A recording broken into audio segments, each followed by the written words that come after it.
Welcome back to another episode of the Ultimate GQ Ute build from the ground up. We bought the cheapest, shittiest patrol we could find and are going to spend the next 6 months building it up to tour Australia and tackle the toughest tracks the country has to offer. Previously, Berto got cracking on stripping it down and beginning the chassis cleanup. All the old mounts have been cut off, it's been braced, tray mounts welded on, and the whole thing prepped to begin the 4-link install from Kinsella Customs. Proudly supported by Opus Campers, Ultimate 9, Superior Engineering, GME, and in part by.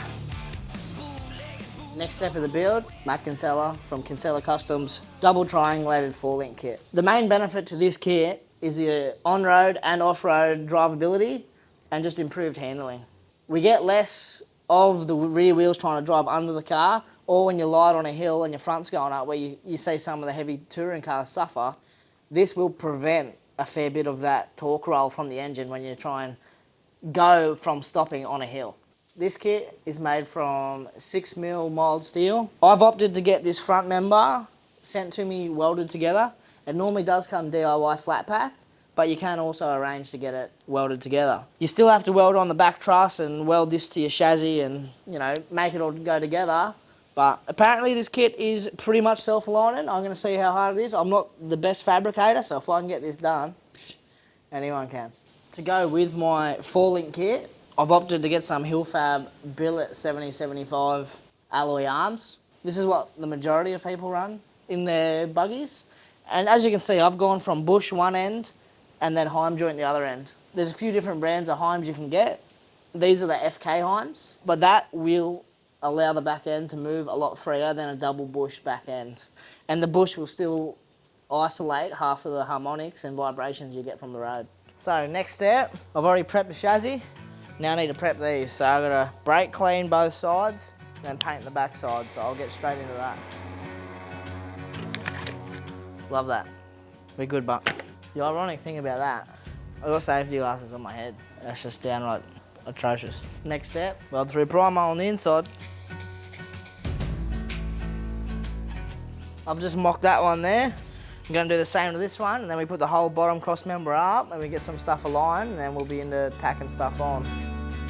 Now that I've got those in place, I've got the lower cross member that comes up under this. All right, next up, I've got to weld these. So I'm going to put some tacks on, get it all mounted in place. Now that I've got that tacked up, I'm going to have to run some welds. I've got to weld this whole thing out. He said to do it solid, don't weld the verticals, just everything else. Shit, that's a fucking weld, my bro. Mate, who's here, mate? You want an introduction or what? Who's this? Is this Chaz Wygon? This is the guy that drowned my air compressor.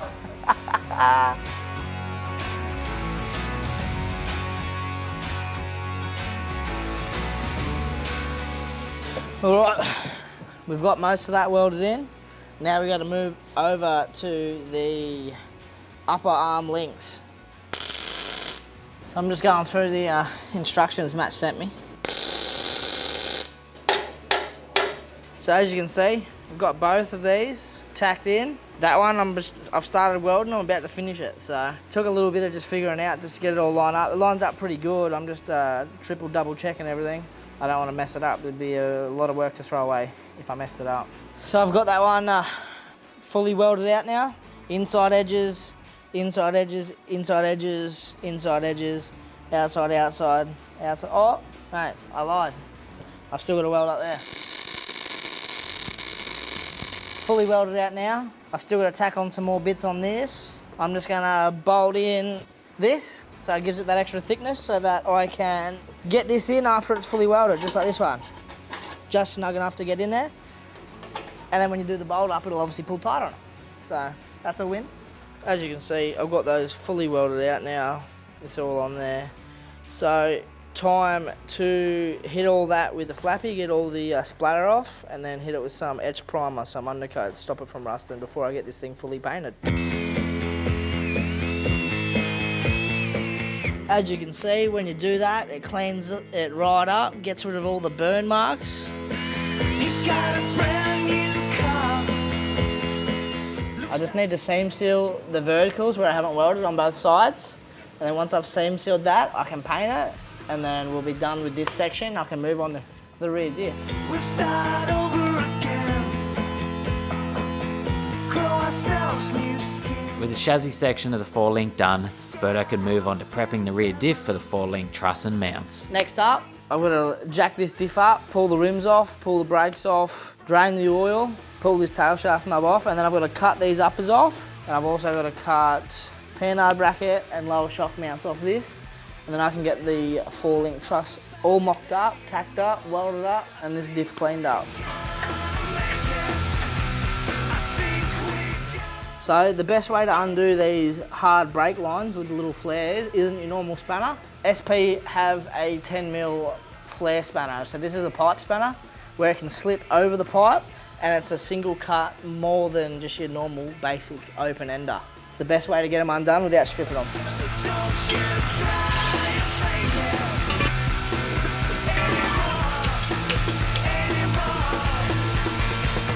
So I've got the brakes off. It's still locked up. I'd say these axles and bearings are shagged, so what I might do is I'll just pull both of them off. I've got another set that are good, that I know are good, so I'll use them instead.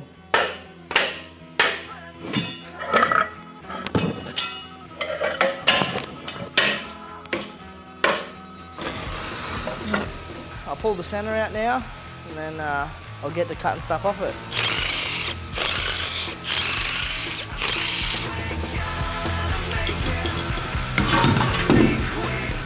I've got the diff fully stripped. Now I'm going to cut some uppers off, my lowers. And I'm pretty sure I cut these sway bar mounts off because we are changing to a different style of sway bar. I'm going to start with that, a bit more cutting. Enjoy. Enjoy, mate, because I'm sick of it.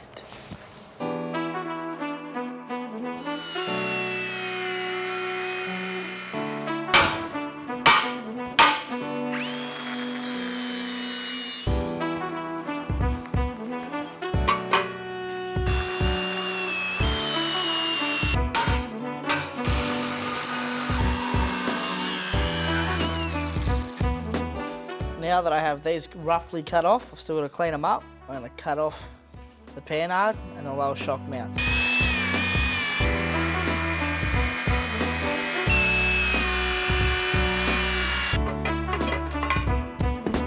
That's the panhard off there.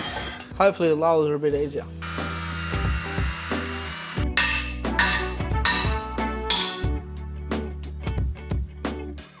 Now that I've got most of these cut off, I just got to hit the flappy out, grind them down, make them smooth, make it all clean, ready to weld new stuff on.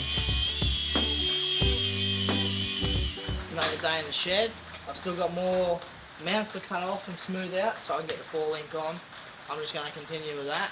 It's not the easiest job if you don't have a plasma, let me tell you that. Tyler, we need a plasma, alright? Get me a plasma. As you've seen in this whole video, eye protection, ear protection, sometimes boots, no Crocs today.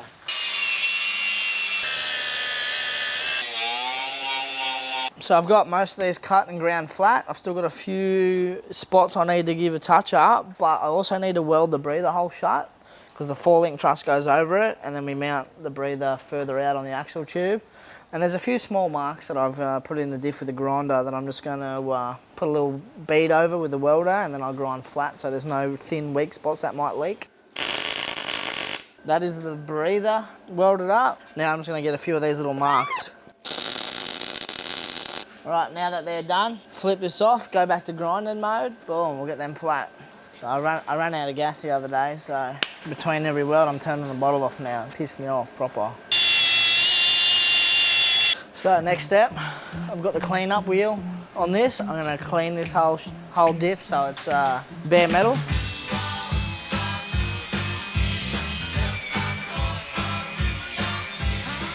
So the next step, now it's all cleaned up and I've got the 4-link truss ready to weld on. I should probably hit this with some weld-through primer.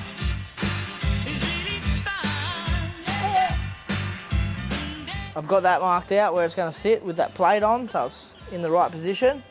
I've got the angle the same as the top of the diff, Got the marks all lined up. I'm just going to give it a tack on each end, secure it in place. And I might add a few more pieces, add a few more tacks.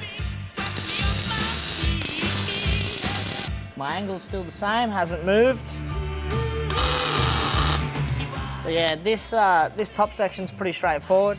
The top 2 slots point the same way that the arm's going to point, since it's triangulated. They go like a V that way to the front of the car, not backwards. I've got an angle finder, but all you got to do is get it the same angle as the top of your diff, which you can eyeball worst case. And then the only other major important thing is this is a thick side and this is thin. So this isn't actually centered in a patrol. It is further to the passenger side by a little bit. So you just got to make sure that the thick side is on the correct side, which happens to be the driver's side in this case. Rather happy with that. So I'm going to add some tacks down the bottom, stop it from pulling out. Boom, boom. Chickadee-dee, mate. Now that we're happy where this is, we're going to mock up the top brackets, figure out exactly where they sit. I've got to hire them out of an arm so I can bolt it together, get the right width, the exact angle so the holes line up perfect. So I'll bolt that all together, mock it up on top. Then you get both these bits of metal sitting flat there, see where they sit running there. And then this one will get welded on the back for extra support. You gotta make sure that if you do tack these on, both of them, that the bolts are out, otherwise you won't be able to pull the bolt out. So make sure you don't miss that step. I'm gonna put a few more tacks here and here, just so it doesn't pull.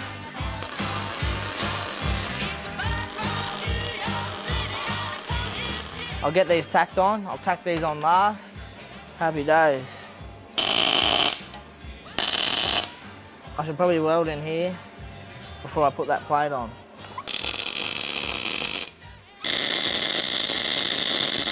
I'm gonna flip it around so I can weld the rest of the inside. These are getting welded inside and outside. There's lots of load on them.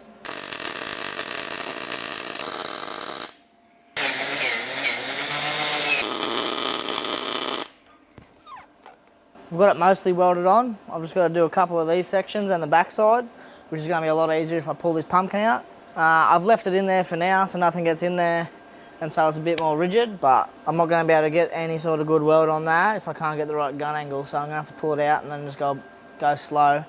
And then I'm going to have to go and get these straightened anyway, which I'm pretty sure Matt Kinsella can straighten diffs, so I might have to throw them in the back of the mum bus and drive on down and get them straightened out. Let's see if I can rip this thing out on the bench. Hot, hot.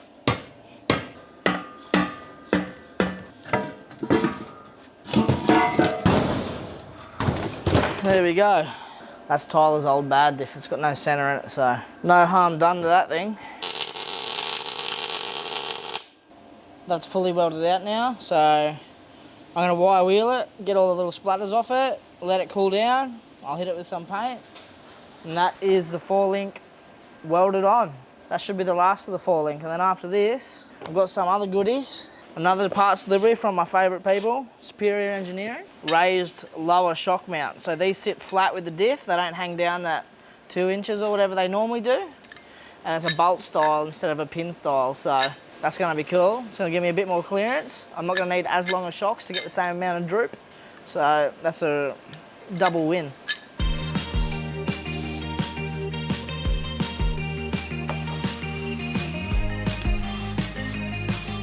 So as you can see, I've got the diff on the bench, I've got the alloy links on the ground. I'm waiting for Sean to bring me a tap and an air breather fitting. Since I welded up the old breather, I've got to drill and tap a new fitting into that so I have a breather.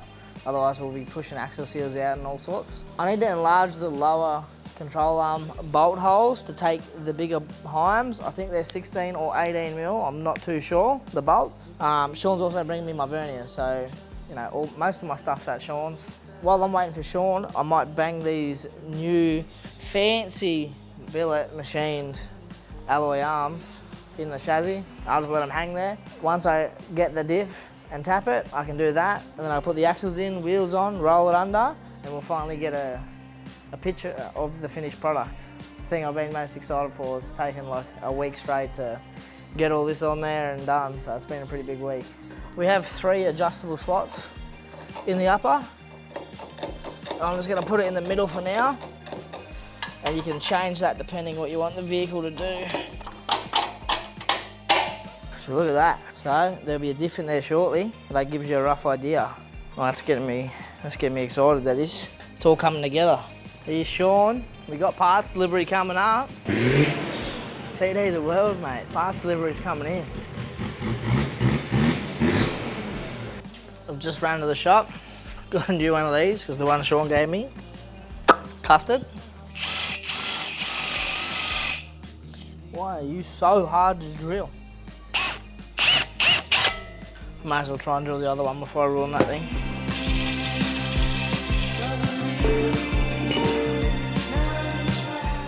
So that's the first look at the 4-link in the car. All the bolts are loose, but the housing's in. The mounts are welded on. It's been a big couple of days. Pretty easy kit, other than the fact that I'm not a fabricator. You know, all the top of the line's easy. The chassis plates are all self-aligning. It's actually a real easy kit. It just takes a long time for someone like me to grind everything and prep everything and weld everything. But we've got it in there. Now I've just got to jack it up, put some axles, some tyres, and look, we can have a quick little look at this. Everything moves real free. That's on bump stop. That's off the jack. Looks bloody unreal. Looks bloody beautiful. I don't think I've ever owned anything this nice. I'm only putting a few bolts on each of these because this diff has to come back out.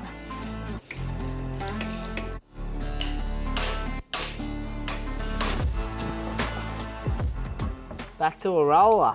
Been a few days. That's beautiful. That is bloody beautiful. Would you look at that? Would you just look at that? I haven't got my nice airbags to put in there yet, so I'm just gonna put the springs that were in there back in there. And then it can hold its own weight. Back to a roller. Still got the shock mounts to do, still got to get the diff straightened, but that's progress. And I'm just taking a second to have a look at how bloody nice this is. With a 4-link in the rear of the vehicle and Birdo looking stoked as, it was time to move on to the front of the chassis. Ripped the GQ diff out as an upgraded GU diff would be going in, cut the old engine mounts out, and then it was time to brace the front coil towers. So yeah, next job up, brace this coil tower with Superior's brace kit. It's a nice round brace to the shape of your front coil towers. And then it's also got gussets to the side that go to your chassis as well. So you're not just bracing it from around the top, you're actually bracing it to the chassis. I'm probably gonna unbolt this shock tower. I do have new ones to go in, but I'm not gonna put them in just yet because I'm gonna paint all this and I don't wanna get overspray. They're already beautiful, painted. Boom, it's easy as that. It's a lot easier when there's no cab there. I'm not gonna reuse these at all, so these can just go straight out to the tip.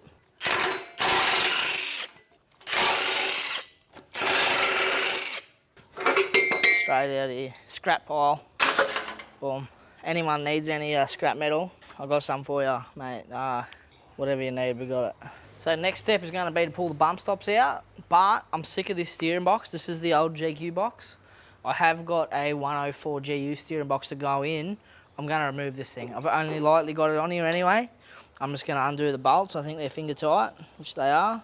And then I can prep the chassis around it because I'm gonna paint this whole thing. So pretty much everything that bolts on has to come off at some stage. I may as well do this now. Now watch out, these things do weigh a bit. I'm gonna put it out here in the scrap pile. So I don't lose them bolts since they're specific for this. I'm gonna put all the bolts and washers back on them until I'm ready to clean the section. And then once I've cleaned it and painted, I'll put them straight back on again. So that's one steering box removed. We're a pretty bare looking chassis at the moment. As you can see, this nut, it's not much of a nut anymore, it's rusted away. Pretty sure they're a 14, which I don't think the 14 really fits too well. I'm gonna hit a hammer on it. I'm gonna try that, and if that doesn't work, I'll hammer a 13 onto it.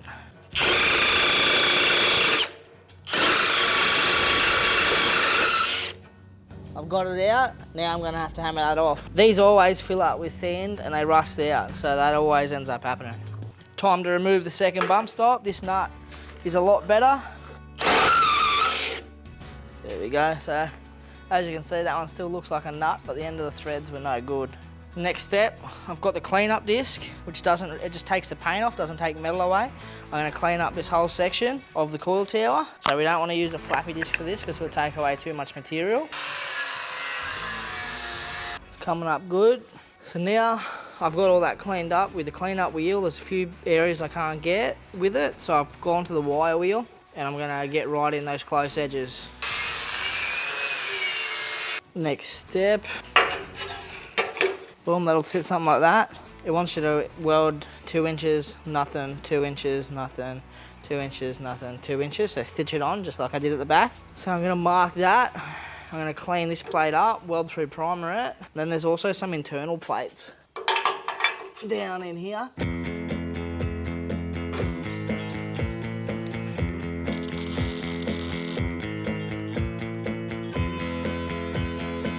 He's got a brand new car. Looks like a Jaguar. So that is front coil tower braces welded on out here and the 2 under sections.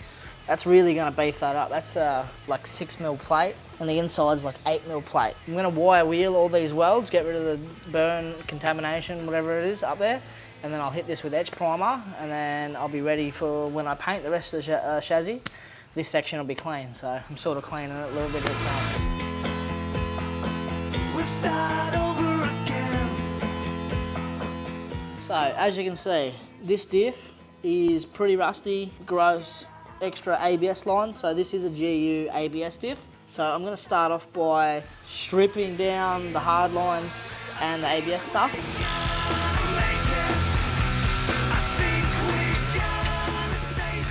Well, so that's everything I was going to strip off it. Now I've got to start cutting, grinding. So I've just got the angle finder on top of the diff, making it level so that I can, now that I know that's level, now that's level as well, I'll put some marks on it and then I'll clean up the rest of this surface and we'll get that tack welded on there.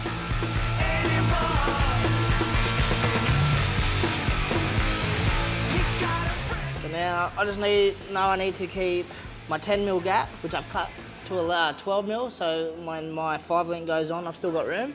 And I just need to double check the angle we are on.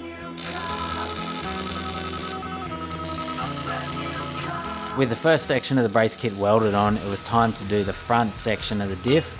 These are super important to do when doing those tougher tracks, especially rocky ones, to protect that diff pumpkin from getting smashed in. Good, good, good. Just had to make sure it's fully up. We don't want it hanging down lower than your diff because then that'll cause clearance issues when you're off-road. All right, we're back. Another day in the shed. I'm starting off, I'm gonna pick this up with a strap, drain the oil out of it so I can flip it over, weld on some drain plugs, weld on some gussets, and I'm gonna get this all cleaned up so it's nice and got fresh paint, not this rusty look that it's got going on here.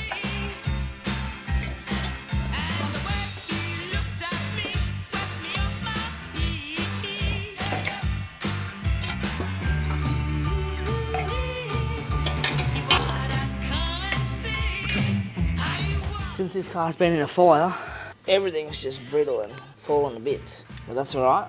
Normally, if you weren't going to get your diff straightened, you probably wouldn't use them because you don't know how hot they've gotten, if they've bowed or warped or anything. So I'm getting them straightened, so I'm not too worried.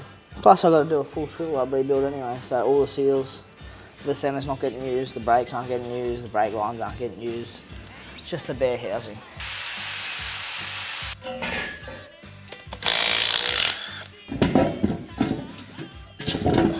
Now that it's fully stripped down, my first step is to wire wheel off all this extra paint coating or whatever. And then after the wire wheel, I'll use my cleanup disc. And the reason I wire wheel it first is so the cleanup disc doesn't get packed full of all the gunk and debris.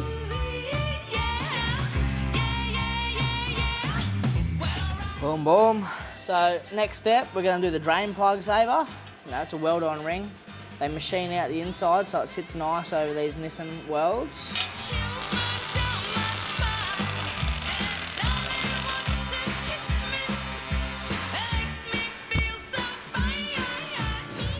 The old brake cleaner rag.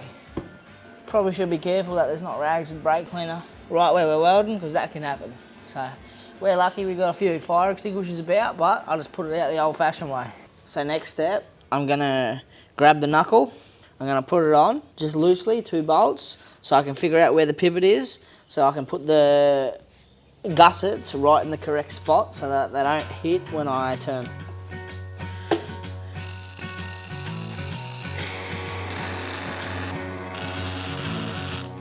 So the thing with these uppers is if you put them in the wrong spot, you'll hit while steering. So I like to mock these up, full lock, I don't hit. So I'm gonna tack that where that is. I'm gonna run a new technique on welding these gussets out. Last time I, stitch weld, went around really slowly. But I've been speaking to other people and they said if I pretty much just bang this whole weld out, bang that whole weld out, flip it over, do the other side, bang it out, they're both hot and they both cool at the same time so they don't just pull one direction. Apparently that's the go-to as well, so I'm gonna give that a go. I'm gonna give this thing a lick of paint now, just a bit of etch primer because it's bare metal. So I don't really have anywhere nice to paint it, anything to hang it from, so got a strap, got the engine crane. As you can see, I've got this all etch primed, nice black. I'm just gonna leave that now to dry. Next step, getting ready to make all of this look like this, just nice, ready for paint, smooth, nice finish. So I've got to clean everything up. I'm gonna start with the wire wheel. There's a bit of surface rust and stuff up here, which I'll hit all that. Literally this whole thing, it's gonna be looking brand new.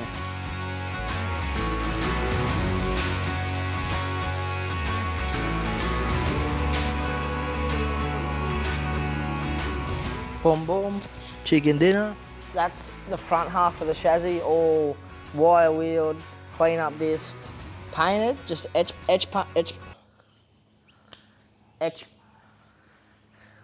primed.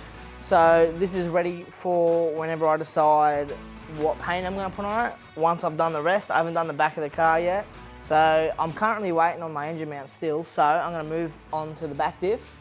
I still have to weld on shock mounts, and to do that, I have to get my shock that I'm gonna run, bolt it up to the top, take the springs out, I'll put the engine crane back there, I'll cycle the suspension, and I just wanna make sure that wherever I locate it, I don't wanna have it wrapped around the diff too far, that it'll bind up and ruin bushes. I know I don't have my exact bump stops in, but I can go and measure Tyler's bump stops, which will be very similar to what I'm gonna run, which is, your 80 bump plus extension. So I will go and measure them, and then I'll make sure the distance between the bumps to my diff mount is that, and that's when I know I'm fully compressed on bump. I've got the mount that I've showed you earlier. So it mounts flush with the diff and it raises it right up, and it's a through bolt instead of a stud. And then I've got one of my rear shocks from Superior, of course. Nothing but the best going in this thing. But I've got this. It's their 2.0 8-way adjustable 7-inch long or 7-inch lift. So they are a 13-inch travel shock. Let's see if we can fit this in here. So they mount just like that. It's the factory hole. You can get these in different bolt diameters depending on your shock, but I've got the factory one. Any off-the-shelf shock will fit into it. It is made by Superior. I've got the shock with the mount attached to it. So I've just been doing some figuring out. I just went out to Tyler's car and measured his diff to bottom of the chassis height.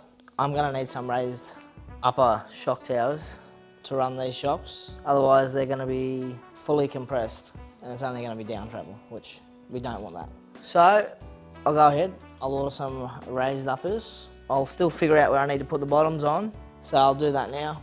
Now that I've figured out how high it can go, how low it can go, and I have to raise the uppers, I can probably get a rough idea of what bump stops I'm gonna need. But before I do that, I'm gonna continue on by doing the same thing for the other side. I'll lower it down, put the bottom of the shock on, the lower mount, and then I'm gonna tack it. Up and away. So now it's ready for welding. I'm just gonna undo the shocks out of there. I don't wanna get any splatter or anything on the shaft.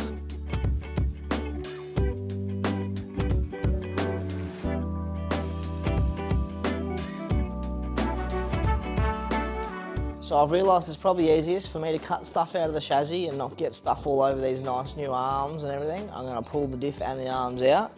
Then I can turn the diff upside down, get a nice weld on the bottom of the shock, and then also cut everything out without having to worry. Now that that's out, I can cut these brackets off and the original sway bar brackets because I'm running a different sway bar. We were initially going to keep these because I was thinking about running a torsion sway bar that would go through here. I've decided against it. I've got something better. So let's hook on in, get these cut out, get those brackets welded up.